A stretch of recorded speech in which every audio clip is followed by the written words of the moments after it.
এটা ক্রীড়া উপদেষ্টাকে আপনাকে অর্থ উপদেষ্টার সভাপতিত্বে সচিবালয়ে অনুষ্ঠিত সরকারি ক্রয় সংক্রান্ত উপদেষ্টা পরিষদের সভা শেষে সিলিন্ডার গ্যাসের মূল্য বৃদ্ধি নিয়ে কথা বলেন জ্বালানি উপদেষ্টা ফাউজুল কবির। তিনি জানান, উদ্দেশ্যমূলকভাবে সিন্ডিকেট করে যারা দাম বৃদ্ধি করেছে তাদের বিরুদ্ধে ব্যবস্থা নেওয়া হবে। যে অস্বাভাবিক যে হয়েছে, এটা একটা কারসাজির মাধ্যমে করা হয়েছে এবং সরকার এই জন্য ব্যবস্থা নিচ্ছে জেলা প্রশাসনের মাধ্যমে এবং পুলিশের মাধ্যমে। পরে অর্থ উপদেষ্টা ডক্টর সালেউদ্দিন আহমেদ কথা বলেন মুস্তাফিজ প্রসঙ্গে। তিনি জানান, ভারত ও বাংলাদেশের মধ্যকার চলমান উত্তেজনার কোনো প্রভাব পড়বে না দেশের অর্থনীতিতে। শুরুটা কিন্তু বাংলাদেশ থেকে করা হয় নাই, এটা আপনি স্বীকার করবেন।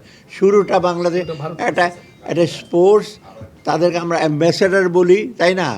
আর আমাদের যে কোনো স্পোর্টস অ্যাম্বাসেডার যেমন, অতএব এটা তো একজন ভালো প্লেয়ার, একটা বিখ্যাত প্লেয়ার যাবে এবং যারা নিয়েছে তারা টেকনিক্যাল রিজনে করে দয়া দাক্ষিণ্য করে তো তাকে নেওয়া হয় নাই।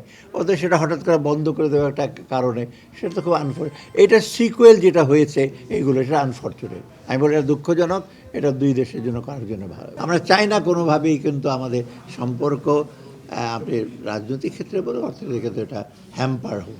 বৈঠকে রোজায় ভোজ্য তেলের সংকট ঠেকাতে 1,35,00,000 লিটার সয়াবিন তেল এবং 10,000 মেট্রিক টন মসুর ডাল কেনার অনুমোদনের কথাও জানান অর্থ উপদেষ্টা। সয়াবিন তেলের আমরা অর্ডার দিয়েছি। রাকিব হাসান, মাই টিভি, ঢাকা।